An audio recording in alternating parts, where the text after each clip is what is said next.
Hello and welcome to the Growing Green podcast. Your host, Jeremiah Jennings, is the owner of Growing Green Landscapes in Birmingham, Alabama, and has a passion for growing the entrepreneurship community for those who are young in business. Being a business owner isn't easy, especially in the early years, and that's why in this show we dive into a wide range of topics covering all the challenges small business owners deal with. Even if your company is generating $1 million or more, the stories from our great guest and Jeremiah's own firsthand experiences will propel your business forward.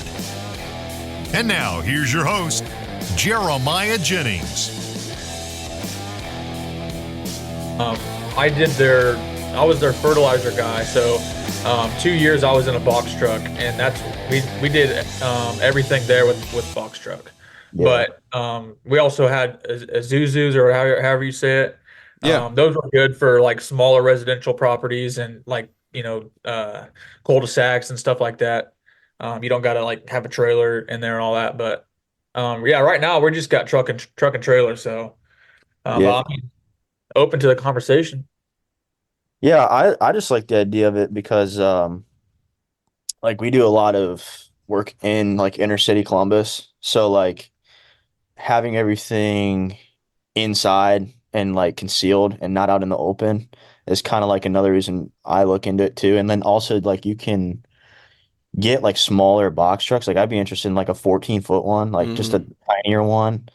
That way, like obviously you don't have to pull a trailer, because I was also looking into ramp racks too, but everything with the ramp rack is obviously not enclosed. So that's the only thing that I really like more. And then also like I said, just having that big wall to just literally advertise on, like just a huge box.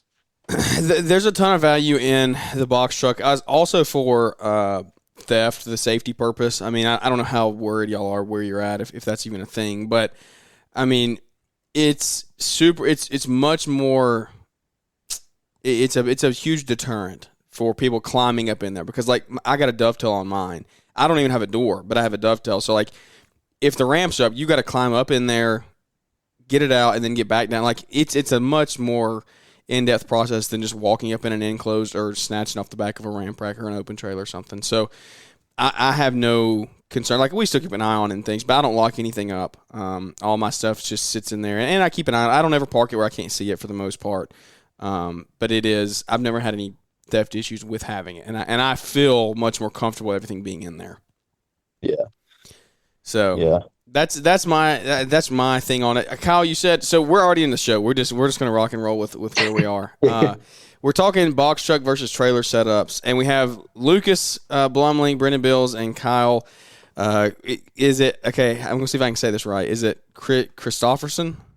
That is correct. Okay, got it. Cool. So second grade phonics there for helping sound things out. But y'all are all here with us tonight. We are just going to kind of dive in and freestyle and talk about some things heading into the new year. But we're currently talking about box truck versus trailer setups. Kyle, you said it's not a thing. You're out of Washington, right? Yeah, we see more like the Izukis and stuff like that. But like I don't see any companies out here running those box trucks. So like, but I know you run have like the landscape bodies? Yeah, the landscape bodies. Okay.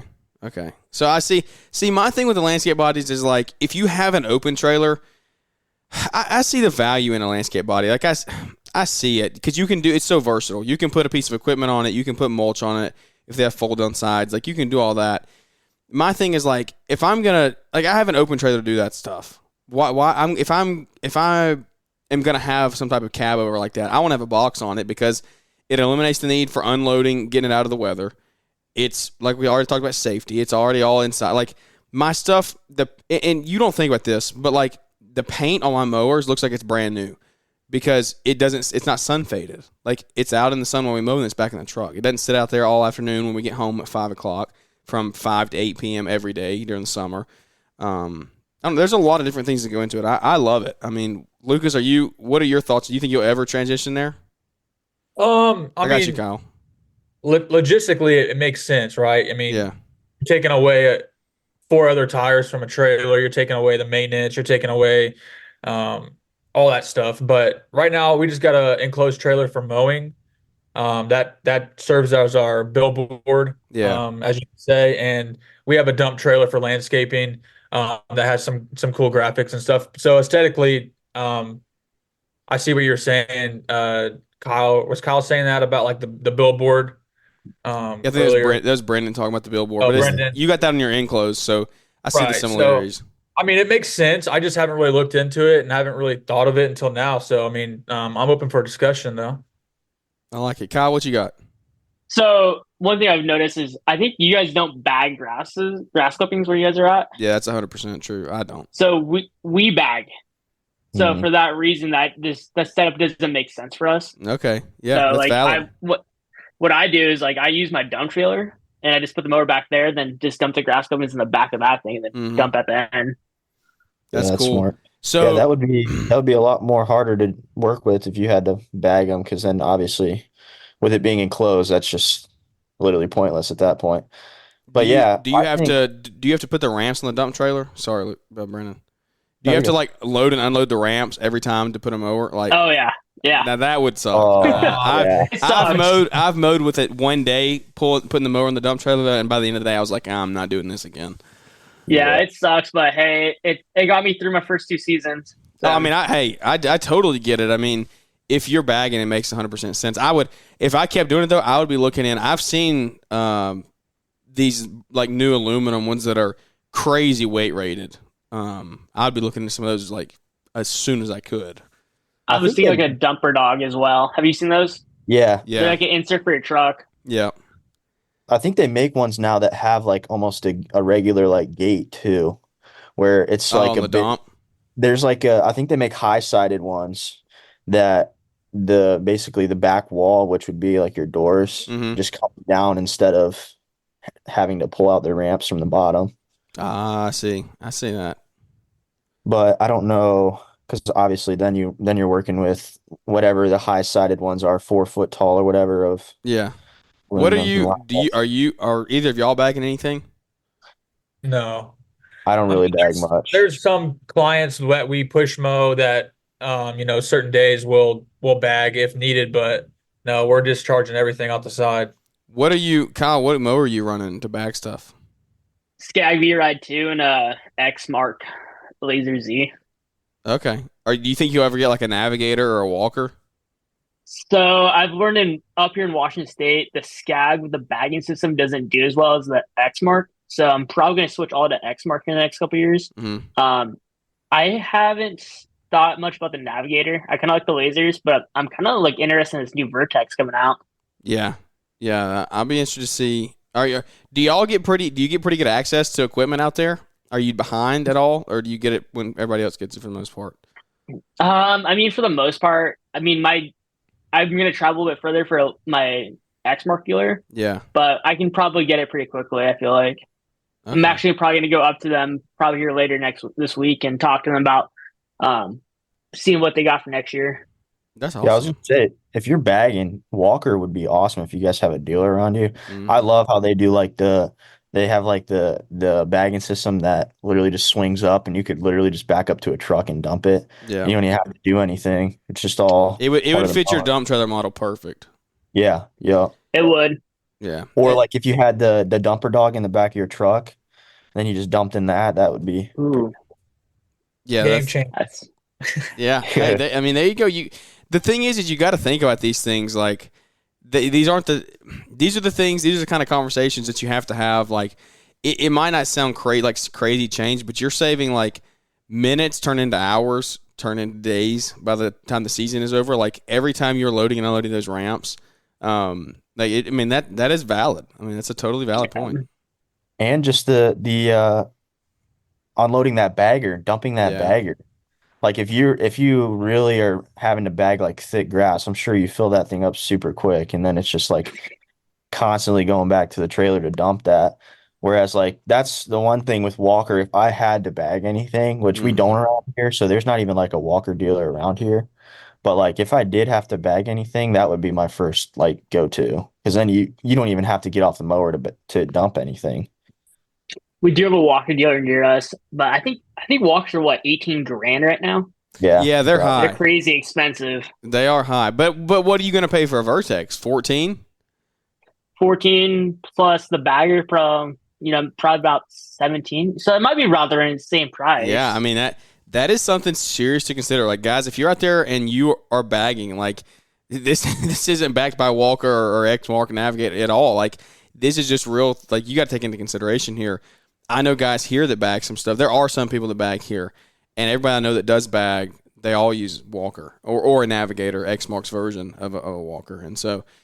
Oh, so the Navigator is Exmark. I don't even know what the Navigator is. So is that like Exmark's? It's essentially the same exact machine. Okay. Yeah. Cool. Maybe we'll go look at a Navigator. Yeah. I mean, if you have a good Exmark dealer, then for sure. I know. Yeah. Mark McGuire out in California, he uses Navigators. I'm pretty sure, and everything I've seen, and they run forever. Those mowers run forever. I've seen Walkers with like 3,000 hours. They're still running. Like, it's wild. But yeah, I'd probably say like I've never used one, but I'm assuming the controls would be kind of hard to get used to because they're like in between your legs instead of the outside grips. Your like your hand strength. I think you'd get arthritis faster. Yeah. But you would have some crazy hand strength from doing that all the time back and forth. Well, good guys. Let's walk through. I mean, if you want to talk about the conversation more on the box truck trailer, I'm open to it. We can talk more details. But tell us y'all stories. Like, what does 24 look like for each of you? I want to hear kind of what your goals are for this year, and I just want to hear kind of what you're looking like. I want to hear from guys in the industry that are trying to grow and change their business in the next year. Lucas, you want to go? Yeah.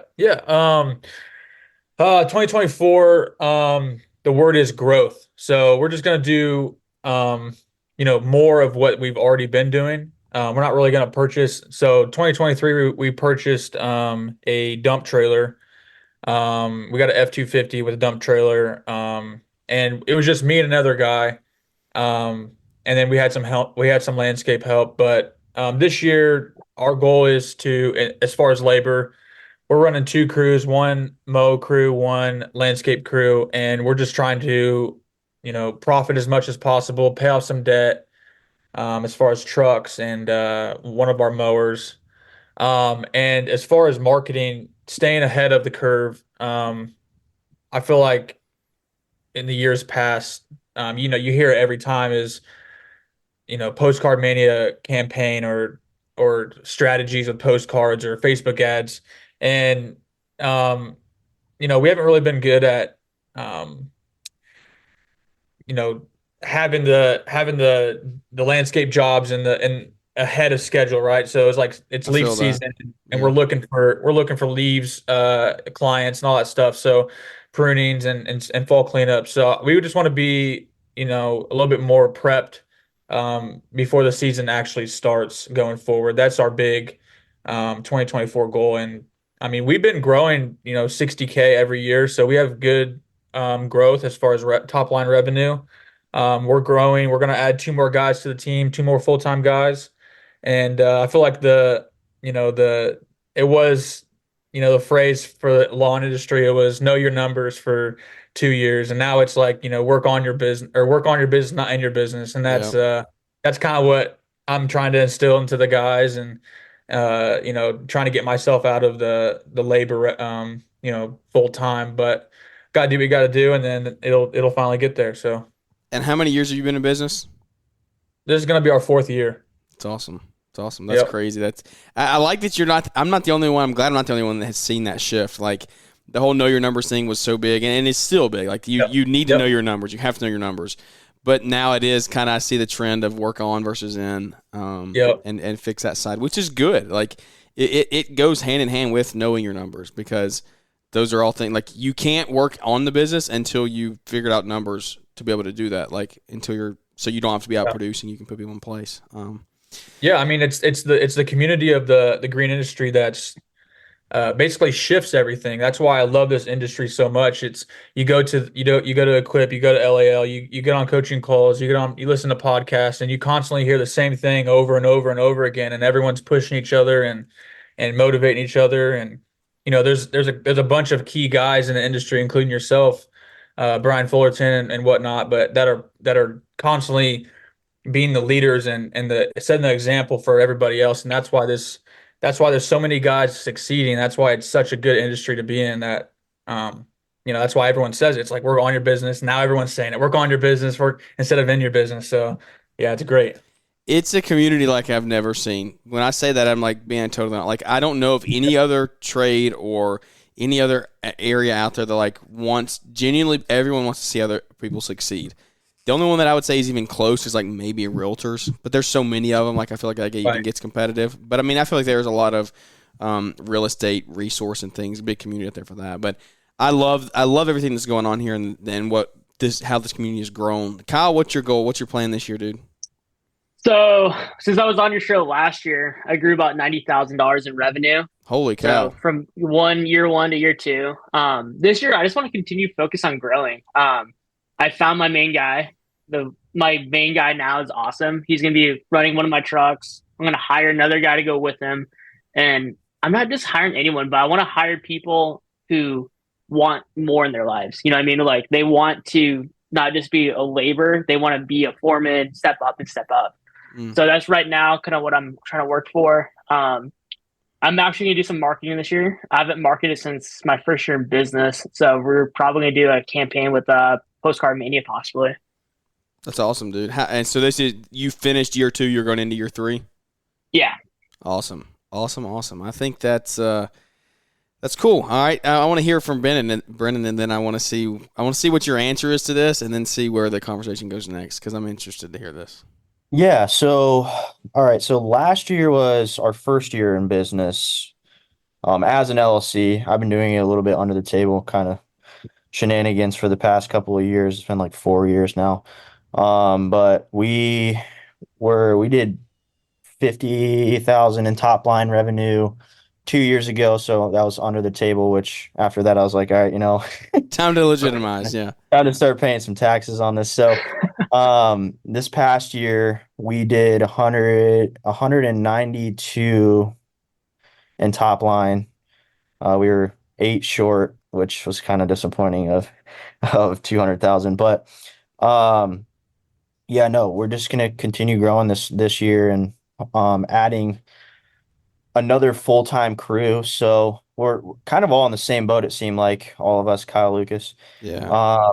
Where we're gonna have a mowing crew that'll be mowing literally the entire week, and then a landscape crew, maintenance crew that'll go out to our job sites, our HOAs and stuff, and make sure everything's where it needs to be, and then also just slinging mulch and installing.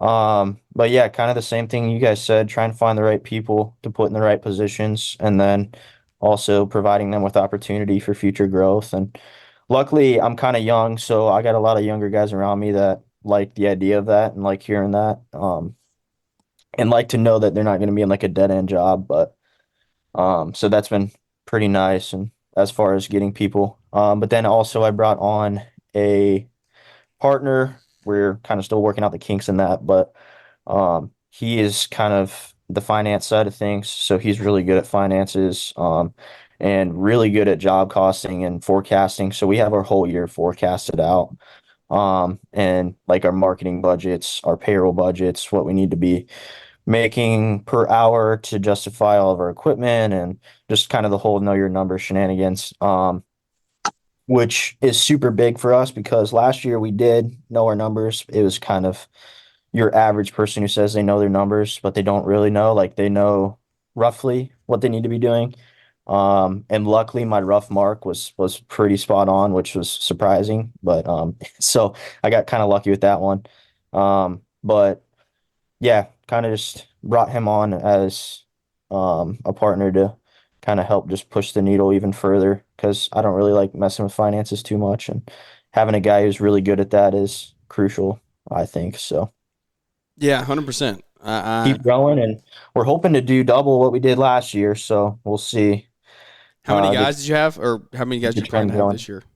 Yeah, so we're planning on having 5 full-time for sure. And we actually kind of got like a cool little schedule going now. So another thing that's changing that honestly is a huge value add for everybody listening is like we are going to pay ourselves this year. So like I'm paying myself, and my partner's going to be paying himself.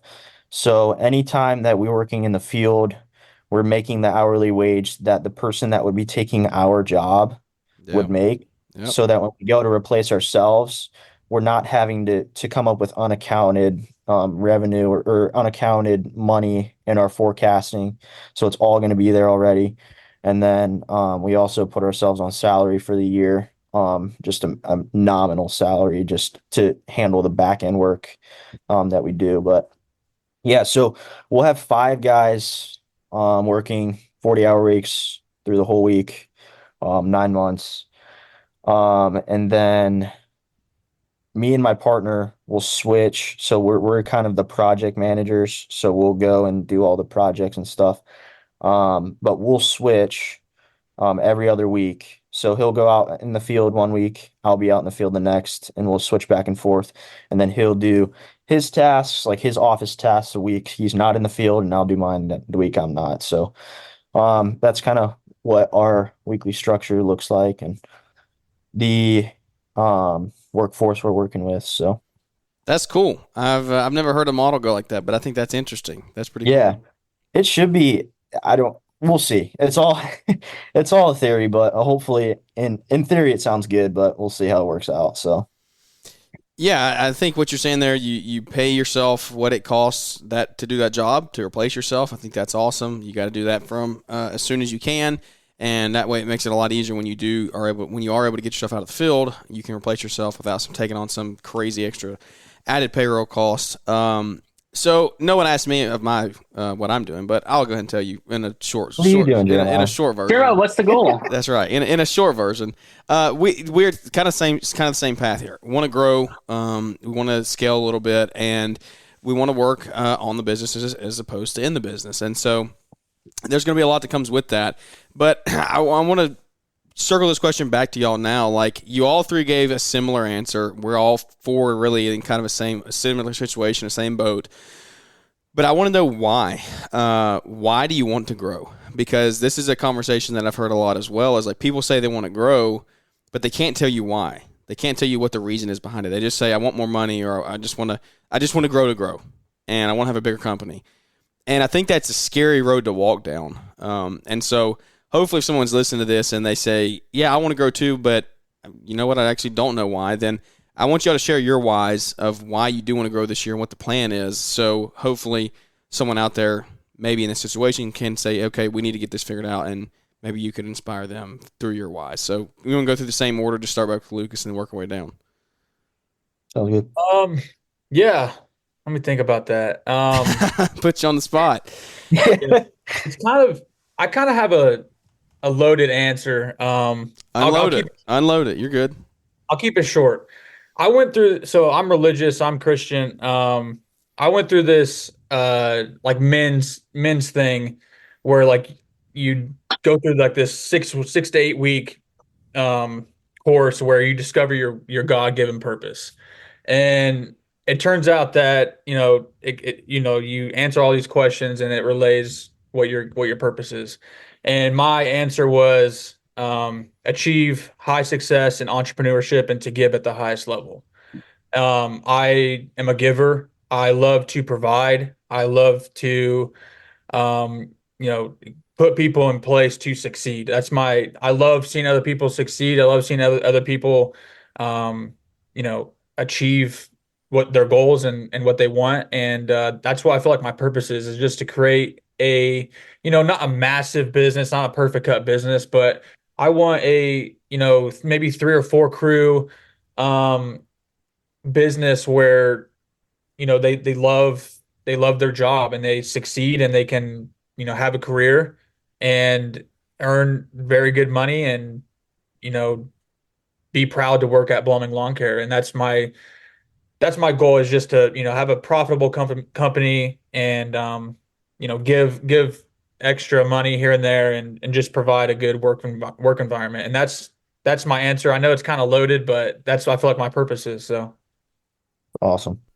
Are you feeling stuck in the slow lane of business growth, wondering how to assemble a dream team that propels your business forward?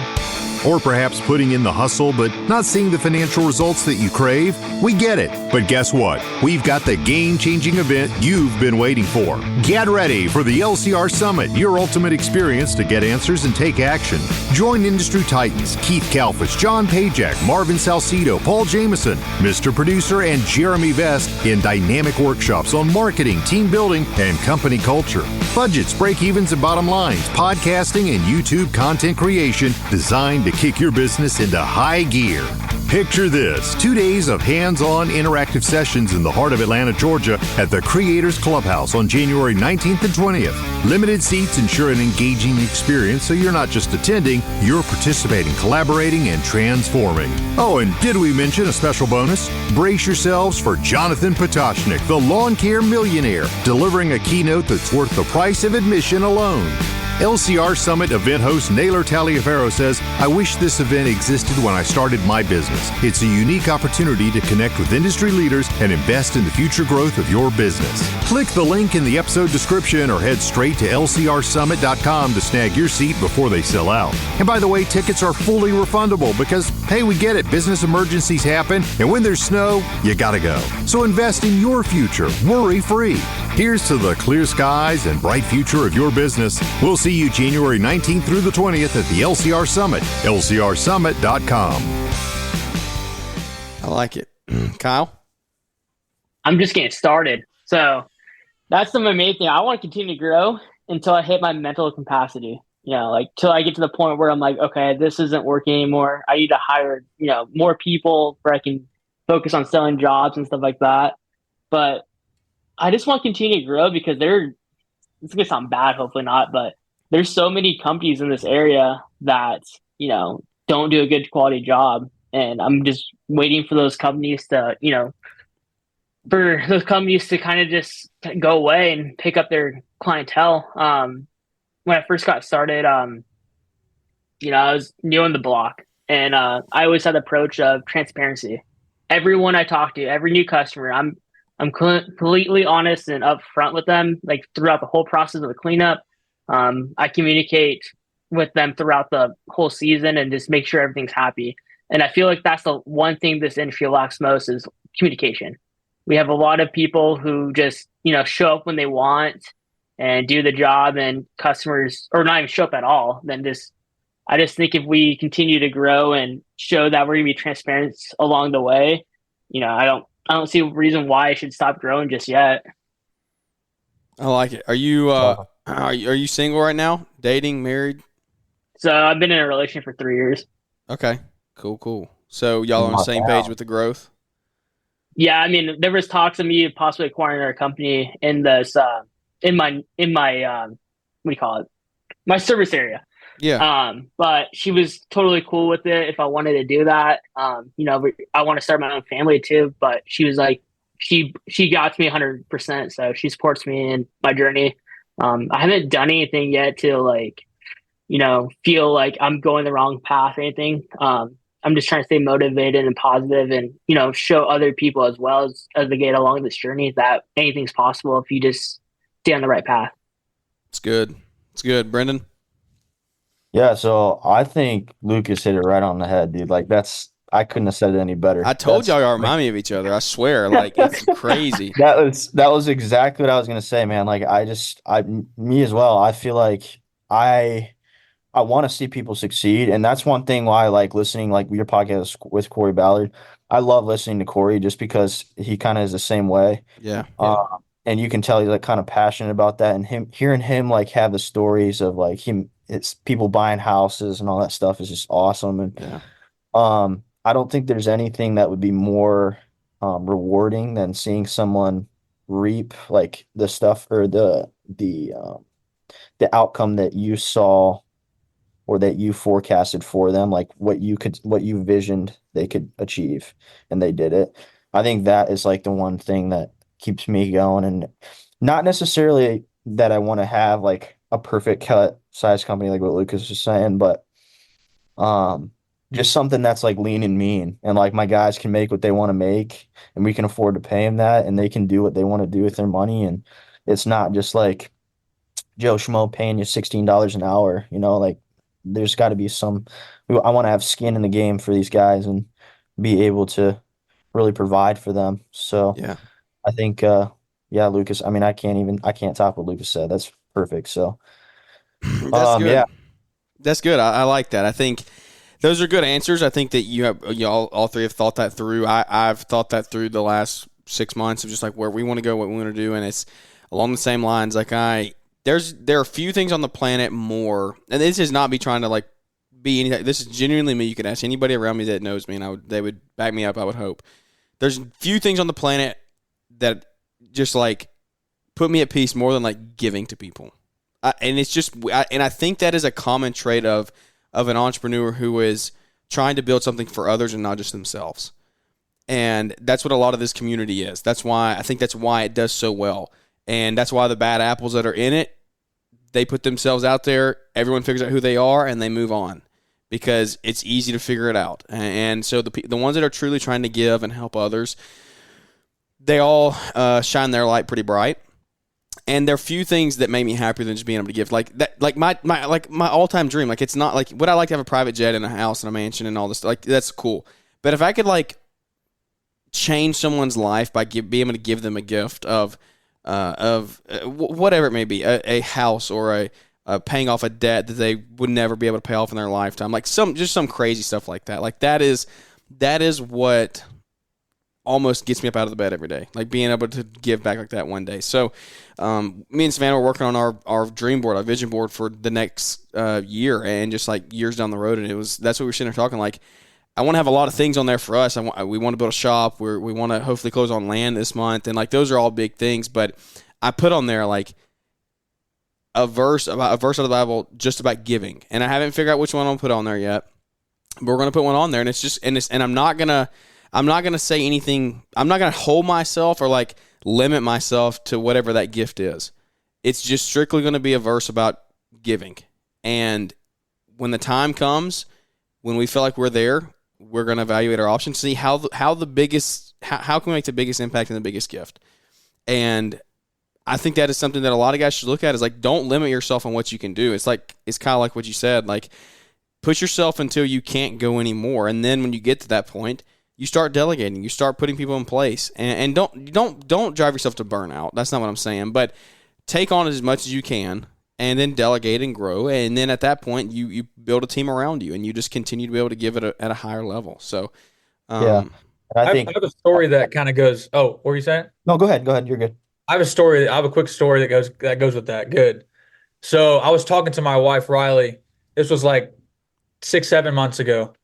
And I was like, I had this call. We have a group of friends, and I was telling her, I was like, I have this call to well, I'm not very good at like social media posts or anything like that for like Instagram, Facebook marketing. So I was telling my wife, Riley, I was like, I just had this call to ask one of our friends if she would want to do that. And I would pay her. Like, she posts 2 or 3 times a week on our social media, and I would pay her. We come up with a good price, and she's like, yeah, go for it. So I called her and I said, hey, I just have this weird feeling that I have this question I want to ask you. I was like, would you want to do this? And she's like, I would love to do that. Like, I actually was just talking to my husband that I would love to get into social media marketing or something like that. And I was like, oh, awesome. We came up with a number a month, and she started crying. And I was like, what's wrong? And she's like, that's the exact number that I guess their student loan went up per month for her husband. And she's like, that's the exact number that it went up each month. That's and I was crazy. like, are you serious? And she's like, yeah. And I said, this is why I do what I do. Like, not a bragging thing. I said, but yeah. Like, you just made my entire day, my entire month, everything. I was like, this is why guys like me do what we do. We don't do it for selfish reasons. We do it for everybody else. And that, I don't know. I feel like that story was, I've never told that story really to anybody other than my wife.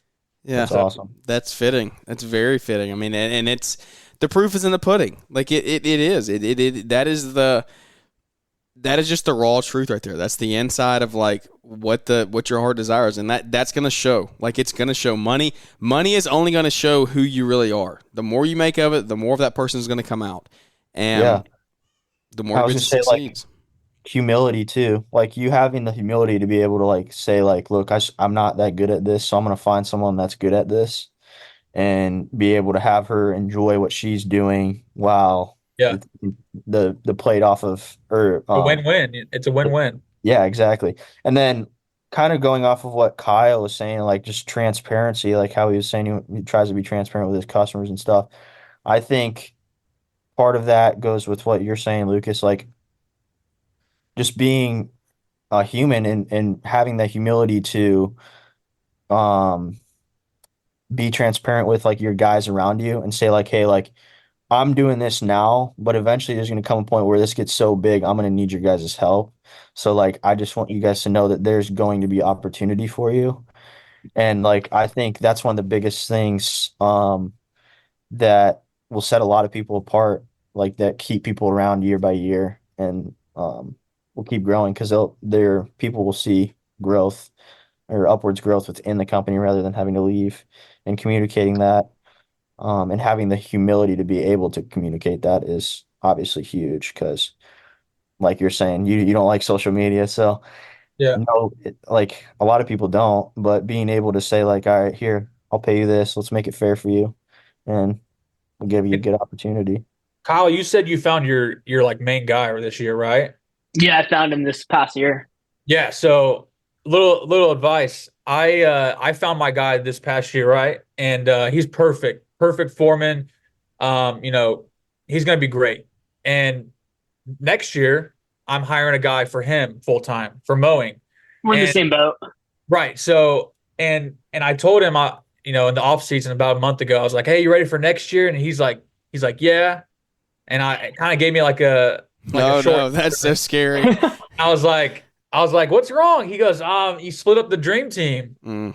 And I was like, yep. And you know, it's just like what you were just saying, Brendan, just communicating with your team, the vision and where you're going. And if you're a good leader and cast the vision to them constantly, that's super important. And that's why I kind of found myself, I'm like telling them exactly where we're going. I'm like, yeah, well, we're growing, right? You want to make more money?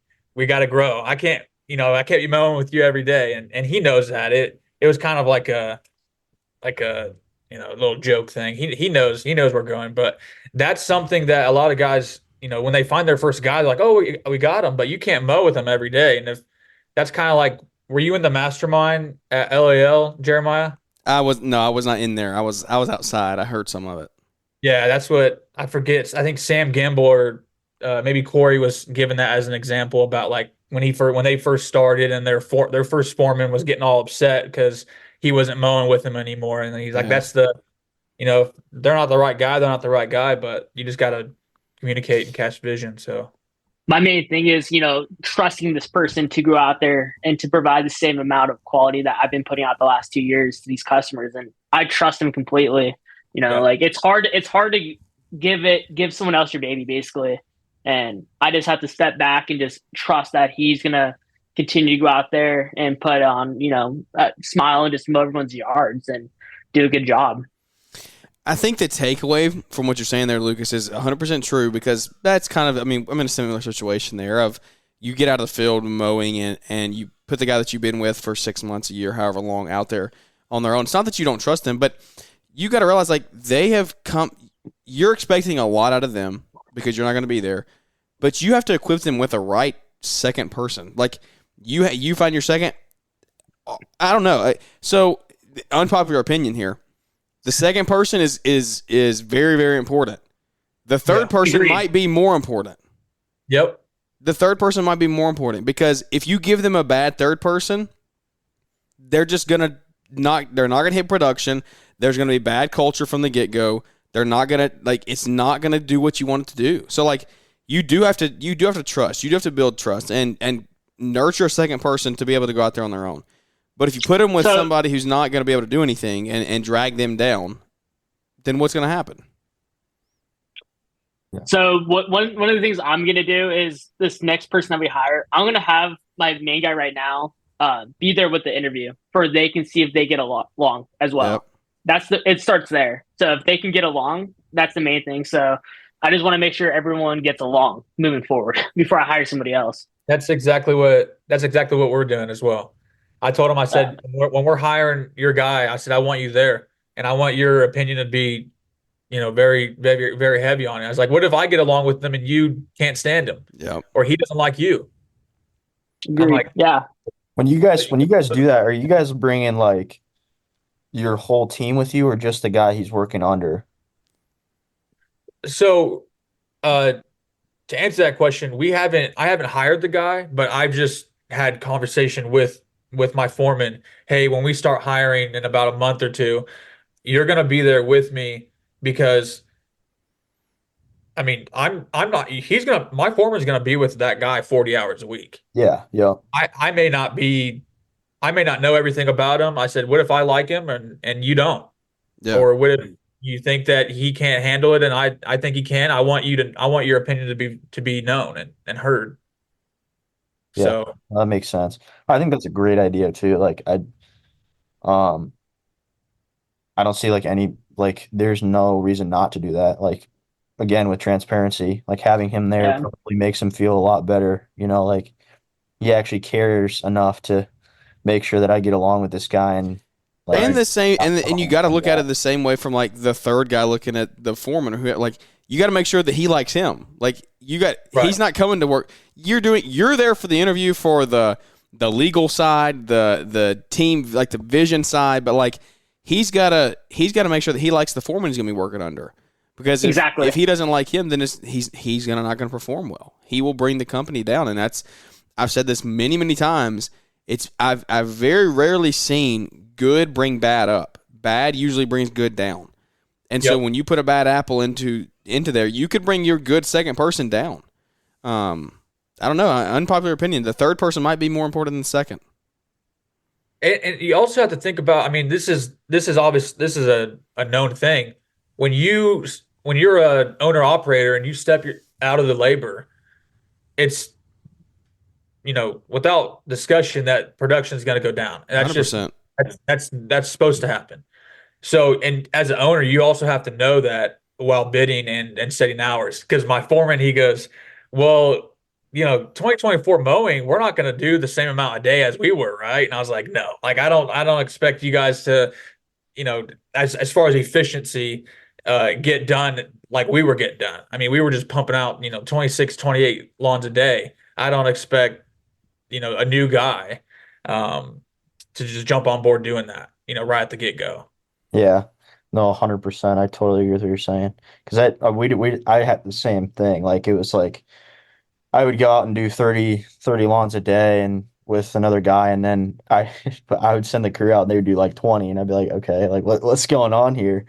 And it part of it was some of it. I had some guys come and go this year. Some of it was just bad, just work ethic. So obviously, making sure you're keeping tabs on that, but just understanding as well that like, dude, you being on the job as the owner, if you're the owner on the job, you're gonna push guys much harder than like what they will push themselves, just because obviously you're operating at 100% and your 100% is not their 100% because they don't have as much, um, literally from a equity standpoint, they Yeah. don't have the equity to the sweat equity and equity in the company to push themselves as hard as obviously you would. So the discussion might should be how do we do that? How do we build our team to want to be more incentivized? And that's something that you got to think about. Is it profit share? Is it a P for P type pay program? Is it bonus? Like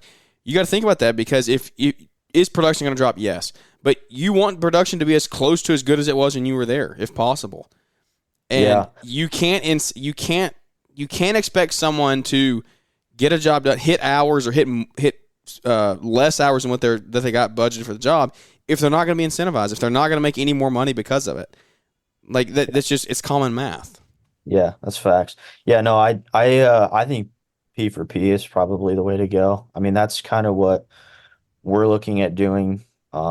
Obviously, like I've done like some research on it, and it seems to be like the first couple weeks or months is usually rough, and It is. I can tell you it is. We did that at the Did end you of the do year. you have it, Jeremiah? Are you We- P for P? We did it at the end of the year, at the end of 23. Okay. It was rough. I don't think that I'll go back that route. Not that it can't be done. It definitely can be done. Takes a lot of tracking, a lot of effort. You have to really get guys to buy it. I think it can be done if you have the right team on board. 100%, it can be done. What you got, Kyle? So basically, one thing that it's kind of like P4P, but when I was like working for a union company, basically, if we finish a job before 8 hours, we still get paid for the 8 hours. Yeah. So what I do, for example, for a property cleanup is, hey, we have 8 hours to get the job done. If you get done for 6, you still get paid for the 8. So they're incentivized just to work harder and just to get the job done, and that has helped us a lot. Yeah, that's essentially what I've done this past year. Up until I did the P4P, it's almost like a salary method. You can't legally put a labor employee on salary, but what you can do is, like you're saying, you're gonna get paid 40 hours this week whether you get your work done or not. And so, like, you go out there and bust it and be off on Friday, you're still gonna get paid for 40. I'm not gonna cut you to 30 because you're missing a day, as long as the work gets done. The problem you run into with that is what happens. Well, you got some quality, but what happens when they don't get the work done? Like, because then there's going to be incentivized to go to overtime. Like, you got to find people who are not incentivized to just milk the clock on overtime. And it all comes back to people, which in turn comes back to you. So, like, that's, at the end of the day, it all comes back on your shoulders. And there's a lot of, everybody's going to throw a new system. Everybody's going to throw a P4P or a incentive program or whatever it is out there. And all those things necessary and I think that are beneficial, absolutely. At the end of the day, look yourself in the mirror and say, I'm the one that has to fix this. I'm the one that has to create a better culture, bring better people on in the first place. Don't hire the person that is going to sit there and milk the clock and try to hit overtime. Don't do it. Yeah. That's what I was going to say. I mean, like, obviously, if you got a guy who's milking the clock to get overtime, he's obviously not. Number one, that's just concerning that he's not, like, conscious of his own time. Yeah. So, like, that alone kind of just sets you off. But yeah, no, finding that right guy that's not going to do that is obviously crucial, especially in this setting when you're paying for performances. Yeah. Is what. Lucas, what you got? So, yeah, what I was going to add to that is we definitely do a bonus system with the foreman, but from here on out, like hiring under him and I spoke at it about from LAL. We're specifically targeting people that are good people. We're not. I even told my foreman, and he kind of looked at me like, "Are you crazy?" I said, "I almost want them to not have any experience in the field. Yeah, I'd rather have a young, or it doesn't matter, a young high school kid just got out of high school that I can trust, that wants to work, that's dependable, and he's never touched a mower, he's never touched a weed eater, doesn't even know what 2-cycle gas is from regular gas. Nothing. I'd rather train him and have the confidence in my foreman and training him and doing that, and then just finding good character and building a team with that. And I know it's easy to say that. It's like, okay, well, it's easy to try to find good guys. Well, I feel like if the cliche thing to say would be, if you're a good guy, if you're a good leader, you're going to find good people. And that's kind of where, I don't know, that's just kind of where I am in my life. I surround myself around good people, and I just feel like I would attract, that same character. Which comes back to, you have to hire ahead. Business is just like a big circle. Like, it's a big circle. Yes. Don't try to reinvent the wheel.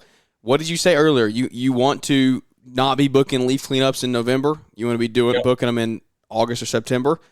Right. You can't be trying to hire your guy in the middle of spring rush in March. That guy needs to come on in February or end of January. And it's hard. Like, you might not have the cash flow for that. It might not look like it's doable. You got to figure out a way. You cannot be like anybody that has any talent in the green industry that should be working at a job. They're where they're going to be in March. Like, they found their company for the year at a minimum for a year, if they're worth anything. So you cannot be trying to find your guy in the middle of spring rush, and you got to get ahead of things. So that's something that we got to do better this year. Is I have to get on the search like now to get us a guy in here because we start mowing March 1st. So like we are 2 months away from we will start mowing again. And we'll start pretty heavy cleanups in February. Like I should have a guy on payroll tomorrow to get that started. And so it's hard, guys. Like it's risk. Like do I have cash flow to add a third guy to payroll right now? No, not really. Not in the landscape company. But it's like you got to, and you got to plan ahead. So that's good, guys. As we wrap this up, we're already almost at an hour. I don't want to hold y'all any longer than you're here for. But I want to hear this, and I want you to share your opinions with the audience because we've talked growth, we've talked why. Growth is obviously the big plan. How? How do you plan to grow? How do you plan to get customers? How do you plan to get leads and sell jobs? Anybody take it away? I'll go. I think the big thing for us this year is we currently have Yardbook as a CRM, and we're looking to go to Element. And I think we're going to go to the Element Mastermind in Columbus, Ohio, Brendan. I don't know if you're going to that. Hey, when is that for you? That's February 1st and 2nd. It should be like a Thursday, Friday. They have one up here in Seattle on 14th and 15th. So I'm thinking about going to that one. Yeah. That's cool. I mean, I've done a lot of research. What I've discovered is that I can't do everything myself. And you can plan out and have the best strategy. And you can say what you're going to do, like Jeremiah, what you're saying, like I should probably get a payroll guy, or I should probably get someone on payroll tomorrow. I'm going to start mowing in 2 months. Well, it's like there's a difference of saying I need to do this or I'm going to do this versus actually doing this. And what I've discovered is I need to start simplifying everything into, as simple as it can get. And Element is, I think, going to be able to help me estimate better, help me schedule better, help me learn my numbers better. The autotomizing, customer relationship. And I just realized that I can't do everything unless you want to hire another secretary or somebody to manage all that. I honestly find someone to manage you. I feel like that's kind of weird to say, but I mean, you're like, I was telling my wife, I was like, nobody's telling me what to do. I don't have a boss that I have to check in and say, hey, did you do this like you said you were going to do last week? It's like I have to be self-disciplined. I have to have self-motivation and to do like what I said I was going to do. And if I don't, then it doesn't get done. So I guess just simplifying everything into I don't even know. Element, I think, is going to do wonders for us. And I think just like I said before, is getting ahead of the schedule with marketing and scheduling instead of it's leaves falling and let's go find customers and all that stuff. So yeah, I think just getting ahead of everything and switching CRMs will be great for us. That's awesome. Kyle, what's your plan, man?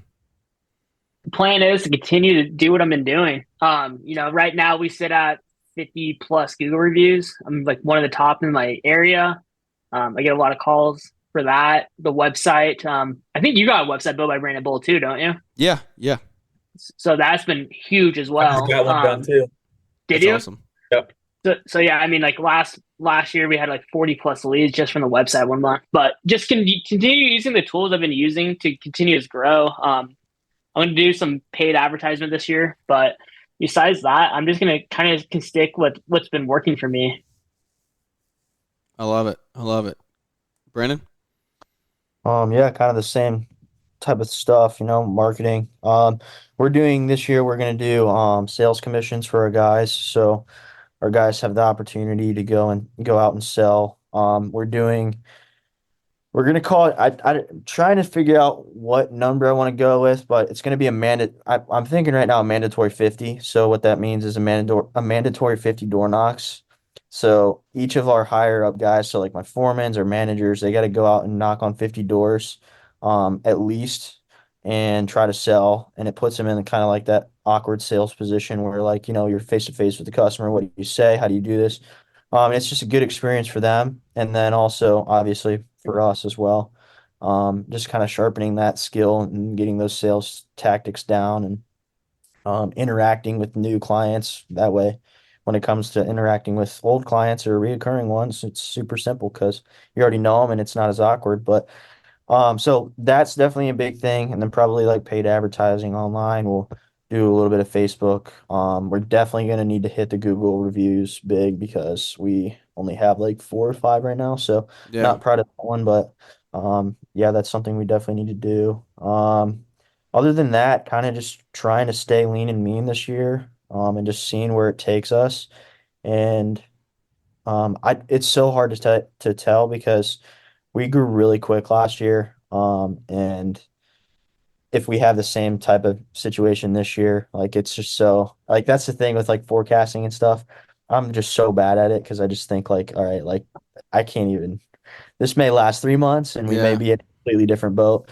But yeah, definitely the the sure factors are going to be um, keeping a tight schedule, like what Lucas is saying. We started scheduling out our stuff already. I mean, we started in November of this past year for mulch. So Yeah. just getting that stuff in the books and scheduled out where it needs to be, and then picking up jobs as we go if we start getting that stuff done quicker and adding things if needed. And yeah, I think the biggest thing is going to be that marketing plan we're doing, the door knocks and getting people out there. I think that'll be pretty cool and fun. So That is cool. That's awesome. You need to get you one of these calendars right here. This is what our plan is for this year. Is it's all 12 months up there, and so that like everything that I have marked up here right now is just it's dates that we're out of town. It's we're blocked or we've got a work trip or something like that. But I'm going to put all of my work, all of my landscape jobs are going to get put on here because last year our issue was we got inundated with jobs, and I would say, oh, we can do it in 2 weeks or we do it in 3 weeks. Well, there was a point in like the middle of June to the end of July, beginning of August, I was like 3 to 4 weeks behind because I booked so many jobs back to back to back, and we had rain one or 2 weeks that put us back. So like I could not get caught up, and it was my fault on the scheduling side because I didn't do a good job from the get go of planning out accordingly. So now like any landscape job we have, it's right behind my desk. I look at it every single day. It's going to go up here, and I know that week or that weekend is going to be blocked off. So and also like if you got a vacation or something, not even look at that week. Don't even tell your customer in the consult that it can't be done until after July 4th or whatever the day is. And so that's one way that we're going to go about trying to schedule better this year, is doing that. And also like mine is the same. One of the things that I would recommend to you guys or anybody, and I'm preaching to myself here, is track as much as you possibly can. Track where your leads come from. Track where your revenue, where does your most revenue come from? Where are you spending the most money? All of those things, and I'm bad at that. I'm bad at that side. So that's my bookkeepers, Megan and Joey. They take care of me. They hook me up on the bookkeeping side because I can't do it. I cannot do the bookkeeping side. The Brighter Bins, we're having to do like end of year cleanup, and I'm like, I didn't even think about it because I haven't done bookkeeping in so long in Growing Green that like I forgot that you even do that. Because I have it done. It's delegated out. And so we do our monthly call, but I'm not having to categorize and see where money's going and all that. And so, like, they track for me. And I know that for us this year, we're going to have to do a lot better job tracking where leads come from and where we're spending money in areas we don't need to be. So yeah, Jeremiah, with that calendar, I have a question for you. So Are you putting stuff like what CRM do you? Do you use Jobber? I use Yardbook right now. I'm kind of in the same boat as Lucas. I have plans to scale a little larger this year, so I need something that has a little better app set up. That's my only downfall is like the app is not as advanced as it needs to be for crews to go out. So the backside of Yardbook is crazy in depth. It does a lot more than you think it does if you actually dive into it. But yeah, I probably won't stay there. But anyway, continue. Yeah, because my question was like, are you going to put these in your software as well as write it up there? Yeah. The landscape jobs, all that will be in my software as well. This is just for me, like as I'm sitting here going through or like putting together work, like it's easy. I can turn and look at it. Because I'm not going to put my like all of our family vacations are in here, our work like together in the trades that we do, and those events that we're out of town, those are up there. So like those aren't going to be in my CRM calendar. And so it's easy for me. I can just look and be like, oh, those dates are blocked. I don't even need to offer those dates as options to get stuff done, because that's what happened last year. Was I would say we'd get something done and then we'd have a family trip the next week, so we'd be 2 weeks behind getting back from that. And so that's the main reason for this, is like getting those family dates blocked off, because I think I talked about this on Monday's show, but Greg Whitstock talks about he plans his vacations first. That's what goes on his calendar first, and then his jobs go around that. And so that's exactly what we're trying to do this year. Is like our family time comes first, our events that we're out of town comes first, and then we're going to schedule our jobs around that. So, Gotcha. Really long answer to your question, but that's that's awesome. I like the idea of it being visual and the entire year is just right behind you. It's right there. So yeah, that's cool. I like that idea a lot. Yeah, that's the plan for it. Well, guys, I don't want to hold you any longer. Anything that y'all want to leave with the audience out there? Any advice that we hadn't gotten into that you got stored away in there? Lucas is shaking his head no. Brennan's saying no. Kyle, you got anything? Keep grinding. Don't stop. That's right. All right. Well, there you go. If y'all are going to be quiet, then we'll just end it right there. So where can everybody find you, though? It's because I know after hearing this interview, they're going to be like, man, where can we find these guys? So you can find me on Facebook or Instagram, Blumling Lawn Care, BLUMLING. Kyle?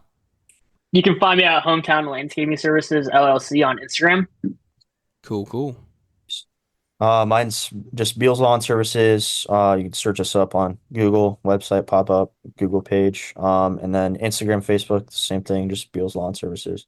Awesome, guys. Well, I appreciate you coming on and making some time this evening. I know that the new year is going to be awesome for you guys. It's the passion that you have, the true heart to give back, or to give. The true heart to give is what you all have. And so I'm trying to get better about give back, and I'm not going to get in that spiel right now. But anyway, you have a heart to give, and I like that, and that's why I'm happy to call you guys friends and mentors in the community that I look up to. So without any further ado, that's going to wrap this one up, guys. We're sitting right at an hour. I really appreciate your time. Guys, thank you for tuning in the show. If you're listening, reach out to these guys. Tell them they did a great job. Give them a thumbs up and make them come back on so we can do this again one day. But without any further ado, that's going to wrap this one up. We look forward to catching everybody here on the next one. Thanks for tuning in to the Growing Green podcast. It is an honor to have you listening, and we hope you receive valuable advice to help take your business to the next level. Don't forget to follow the podcast so you'll be notified when our next episode drops.